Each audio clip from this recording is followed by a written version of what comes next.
മോളുടെ ഭാഗത്തുനിന്ന് ഒരു തെറ്റും ഉണ്ടായിട്ടില്ല. നമ്മള് ഫോട്ടോ എടുക്കാൻ മോള് ചെന്നപ്പോ നമുക്ക് ഗ്രൂപ്പായിട്ട് എടുക്കാം എന്ന് മാത്രമാണ് പറഞ്ഞത്. മോള് ഫോട്ടോ എടുത്തായിരുന്നു. അപ്പൊ ഞാൻ ഇങ്ങനെ ഒരു ഇത് വന്നപ്പോ, ഒരു കോൺട്രവേഴ്സി ഇങ്ങനെ അതിനെ കുറിച്ച് വന്നപ്പോ നമ്മളിത് അറിഞ്ഞില്ല. എൻ്റെ ഒരു കസിനാണ് വിളിച്ചു പറഞ്ഞത് ഇങ്ങനെ ഒരു ഇഷ്യൂ നടക്കുന്നുണ്ട് എന്ന്. അപ്പൊ ഞാൻ അതിന് ഒരു കമന്റ് ഇട്ടായിരുന്നു നമ്മളുടെ ഭാഗത്തുനിന്ന് അങ്ങനെ ഒരു ഇഷ്യൂ ഉണ്ടായിട്ടില്ല എന്നുള്ളത്.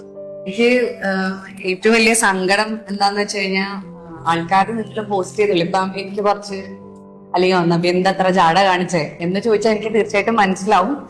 കാരണം റിയാലിറ്റി നിങ്ങൾ ഓഡിയൻസും അറിയുന്നില്ല. പക്ഷെ അത് എഴുതണ സമയത്ത് ഇവര് ഡാൻസ് കളിച്ച് നിൽക്കുമ്പോ ഇവരുടെ കാലൊടിഞ്ഞു പോട്ടെ എന്നൊക്കെ പറയുമ്പോ ഇറ്റ്സ് സോ പെയിൻഫുൾ. കാരണം എപ്പോഴും എല്ലാത്തിനും രണ്ട് ഭാഗമുണ്ട്. നിങ്ങൾക്ക് തന്നെ ഇപ്പൊ എത്രയോ കാലങ്ങളായിട്ട് സോഷ്യൽ മീഡിയ അറിയാം. എനിക്ക് ഈ സോഷ്യൽ മീഡിയ എന്താണ് വീക്ക് അവർ മീഡിയ അങ്ങനെ എന്തോ ഇവരെ ഒന്നും എനിക്ക് നന്നാക്കാനോ ഇവരുടെ ഒന്നും അവര് കണ്ടുകൊണ്ട് നിൽക്കുകയാണ് എന്താ സംഭവിച്ചതെന്നുള്ളത്. അപ്പൊ ഇവരുടെ ഉള്ളിലുള്ള ഈ ദുഷിപ്പിനെ എനിക്ക് നേരാക്കാൻ പറ്റില്ല. അവരെ സംബന്ധിച്ചിടത്തോളം അവർക്ക് വ്യൂസ് മാത്രം മതി. 19 ലക്ഷം ആൾക്കാർ കണ്ടു, പറയാവുന്നതിനപ്പുറം എന്നെ പറഞ്ഞു. അപ്പോ കള്ളത്തരം ചെയ്തിട്ടല്ല നമ്മൾ പേരും പ്രശസ്തിയും നേടേണ്ടത്. നേരായ വഴിയിലൂടെ നല്ല മാർഗത്തില് നിങ്ങൾക്ക് ഉറപ്പായിട്ടും ഇതിലേക്കൊക്കെ എത്തിച്ചേരാൻ എല്ലാ ഓൺലൈൻ മീഡിയക്കും പറ്റും. അതിന് ഇത്രയും കുതന്ത്രങ്ങൾ ഉപയോഗിച്ചിട്ട് ആൾക്കാരെ വിഷമിപ്പിക്കുന്ന ഒരു ഇത് നല്ലതല്ല എന്ന് എല്ലാവരോടും എനിക്കൊരു വലിയ അഭിപ്രായമുണ്ട്. Thank you so much. ഒരിക്കലും ഇങ്ങനൊരു ആൾക്കാർക്ക് വേണ്ടിയിട്ടൊരു വീഡിയോ ചെയ്യണമെന്ന് ഞാൻ വിചാരിച്ചതല്ല.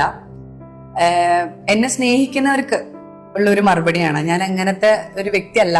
ഞാൻ സിനിമയിലെത്തിയതും എന്നെ ഒന്ന് ആൾക്കാർ തിരിച്ചറിയണം, അല്ല എന്നെ ആൾക്കാർ നോക്കുന്നുണ്ടോ എന്ന് കൊതിച്ചൊരു ആളാണ് ഞാൻ. അത് ആഗ്രഹിച്ച ഒരു വ്യക്തിയാണ് ഞാൻ. അതുകൊണ്ട് തന്നെ എനിക്ക് എത്ര ക്ഷീണമാണെങ്കിലും കഴിവതും ഞാൻ എല്ലാവരും ഇപ്പം ഫോട്ടോ എടുക്കാനാണ് ശ്രമിക്കുന്നത്. അതുകൊണ്ട് ഒരിക്കലും മറ്റുള്ളവരെ മനഃപൂർവ്വം അറിയാതെ ചിലപ്പോൾ സംഭവിച്ചു പോവാം. നിങ്ങൾക്കൊക്കെ പറ്റില്ലേ? അതുപോലത്തെ മിസ്റ്റേക്സ് എനിക്ക് പറ്റും.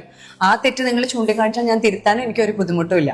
പക്ഷെ കുറച്ചും കൂടി ഇവരെ പോലത്തെ ആൾക്കാരെയൊക്കെ കമന്റ് പോസ്റ്റുകൾ വായിക്കുന്നതിന് മുന്നേ റിയാലിറ്റി ഒന്ന് ജസ്റ്റ് ചെക്ക് ചെയ്യുന്ന നല്ലതായിരിക്കും എന്നൊരു ഒപ്പീനിയൻ മാത്രമേ എനിക്കുള്ളൂ. Thank you so much.